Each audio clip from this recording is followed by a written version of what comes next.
episode of Super Reaction Bros. I'm Chris. I'm Christopher. And on today's episode, we're taking a look at a Honest Trailers that's covering two movies.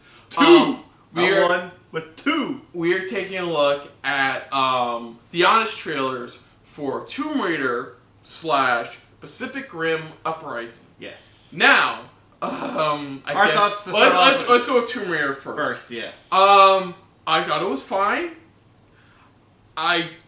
Spoilers for all of these. So, I thought it was fine up until it turns out it wasn't magic.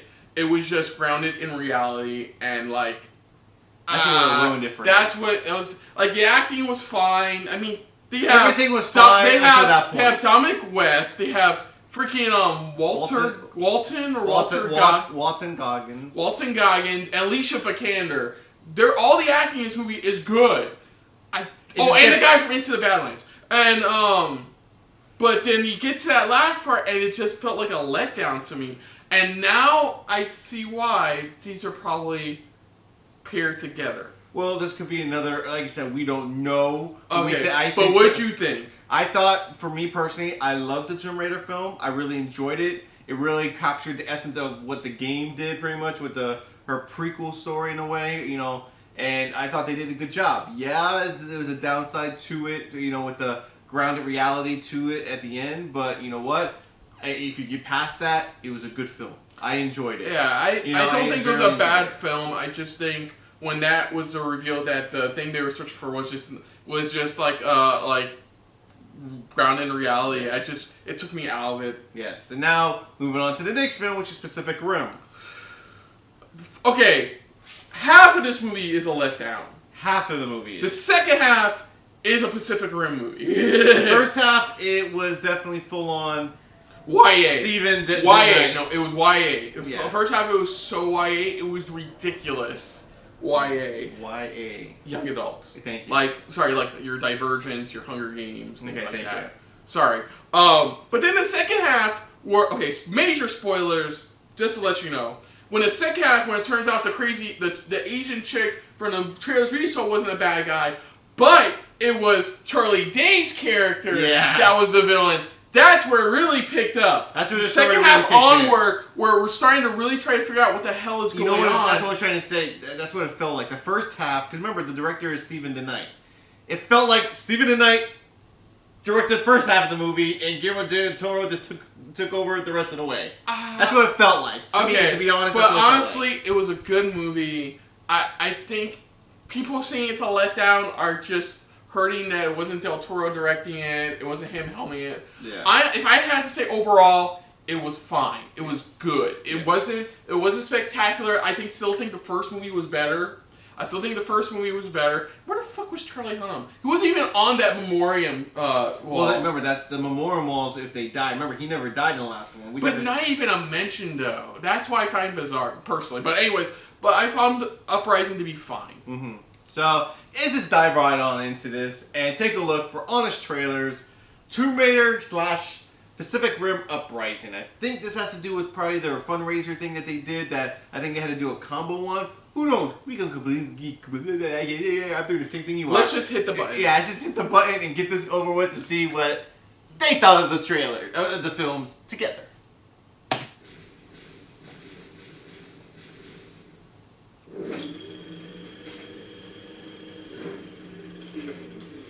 You enjoyed a few parts of one and some parts of the other. Yeah. So when two popcorn movies are so aggressively okay, there's only enough to say about them to make one honest trailer. Oh, that's why. Oh, you're being serious? Pacific Rim Uprising and Tomb Raider. Double feature. Don't get mad we doubled these up. You know you went to see Black Panther instead anyway. It's true. For two perfectly fine, moderately entertaining films. Yeah. Exist for the least exciting reasons. Time Warner's legal department acquired an established IP from Paramount, and Comcast accountants noticed one of their movies overperformed in China. Instead of, someone had a new story to tell or something to say about the world, or... Yeah. I know. I sound like my grandpa. I'll just be in the shed. Suit up with two leads working their butts off to make these franchises a thing. Yeah. As they both battle severe daddy issues and Japanese MacGuffins in two films that start with fun opening sequences descend into by-the-numbers action, Yep. and end with a tease for a sequel that'll probably never come. Till next time, we're gonna come for them. I'll take 2. I'm good with 1, thanks. Now that Oscar winner Guillermo del Toro, Ron Perlman, and Charlie Hunnam are gone, we're left with Pacific Finn, a reluctant mentor of the next Pacific generation.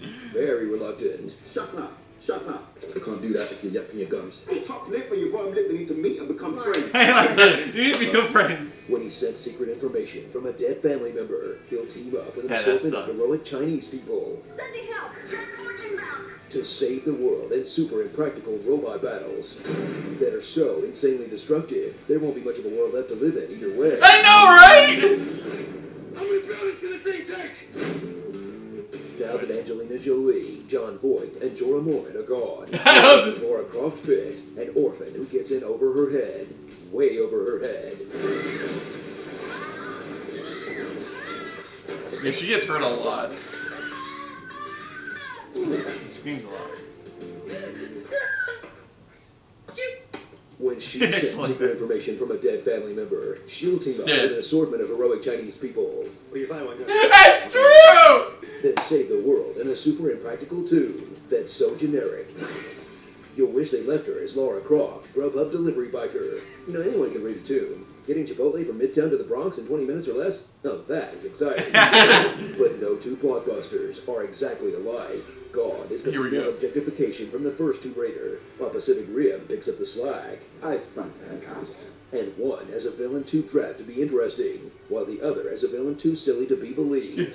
I'm ending the world. Where Uprising It's would kinda have hard to been take better him if it was serious, more grounded it's a in reality, while Tomb Raider would have been better with a little more fun. Thank you! Big dinosaurs or something. So the next time, all the new releases are checked out of Redbox, or you accidentally leave FX on a Sunday afternoon, you can go wrong settling on the movie based on the video game that was trying to look like a movie, or the movie trying as hard as it possibly can to look like a video game. Either way, you're gonna have an okay time. These days, okay will do just fine. Starring Oh, here we go. Finish him. Finish His third by-the-rules military character in 6 movies. Thank you. Flash Bandicroft. A waste of a perfectly good Ringo. Yeah, I All know. vice, no principles. Big Big Daddy. Daddy. Master Chief Lex. Tiny Stark. And Burn Gorman. That sounds like a parody name, but nope. His name is actually Burn Gorman. Well, that's his actual name, Burn Gorman. Pacific Twin. Upriver. Upriver. We're not the only ones who crossed Tomb Raider with another movie. The poster mixed it with Jurassic Park. No! Just like me. Alan! There is cheese in my pants. Get it out. I am your wife. I am the greatest good you are ever going to get. Lost a Bajista by Bay. Turn on your voice chat. Yeah, see, that's exactly what I said. That's what you said overall. They're fine movies. They're like, okay. They're passable movies. Yeah, I love it. So if everything else is checked out of Redbox, or you accidentally left FX. Oh my god, I can already see a promo saying FX has the movies.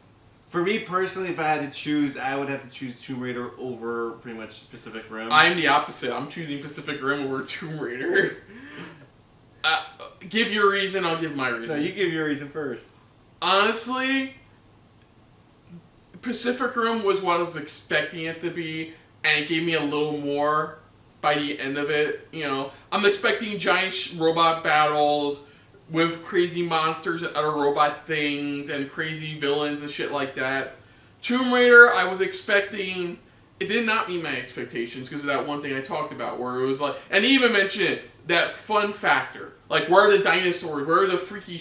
No, it didn't have that. And that's what I was getting at with, like, it was too grounded in reality. And I was expecting a bit more on the whole fun factor part. Because even the game it's based off of has that fun factor with the whole crazy voodoo witch thing and the fact that anytime a plane fucking shows up, it crashes on the island. I like Tomb Raider over Pacific Rim only because Tomb Raider does a great job grabbing the character's essence pretty much from the game. This the action that you see in it. Yes, you have that. That's what I said. Besides that, only that little thing that's being grounded pretty much with no magic or anything like that. for me, it wasn't bothersome. To me, it was just like, okay, it's grounded. Did but, you know, say Nomad? Did you just use a line from Fantastic Beasts? No, I didn't. You said Nomad! I didn't say Nomad. You said Nomad! We were gonna rewind. Nomad! Slow! I did not say Nomad! You said Nomad!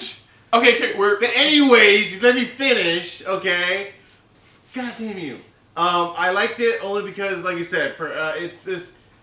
With this, pretty much the story was all fluid for me. It was all flying smoothly. Yeah, except that little part, but even after that, I was perfectly fine. With Pacific Rim, it just was like taking forever to get to the point of the story where it got interesting.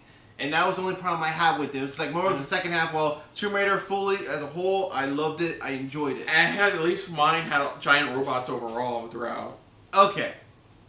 So, yeah, and I have to agree for the most part with a lot of things they said. Like, the similarities, like the Chinese people, the fact that it starts two people getting over their daddy issues, and things like that. So, for the most part, I agree with what they said. Both of these are fine movies. So, other than that, if you're new to the channel, hit the like button if you want to talk more about stuff like this. Comment down below if you want to share it around. And if you like it's just a little bit more than anybody else when it comes to talking about honest trailers, hit the subscribe button down below, hit that bell icon as well. Fast forward it, you know. Let us know what you guys thought of this honest trailer. Do you agree with them? Which one was your favorite overall, Tomb Raider or Pacific Rim Uprising? Let us know in the comments down below. But then what you thought of our reaction overall, but most importantly, thank you for watching. So until next time, I'm Kristen. I'm Christopher. And this has been a very twofer-filled episode of SRB. See you Later. Hey guys, thanks for watching. If you want to check out our previous reactions, as well as our other shows, click the playlist down below. And if you want to check us out in the social universe, you can check us out on Twitter as well as Stardust @SuperReactBros.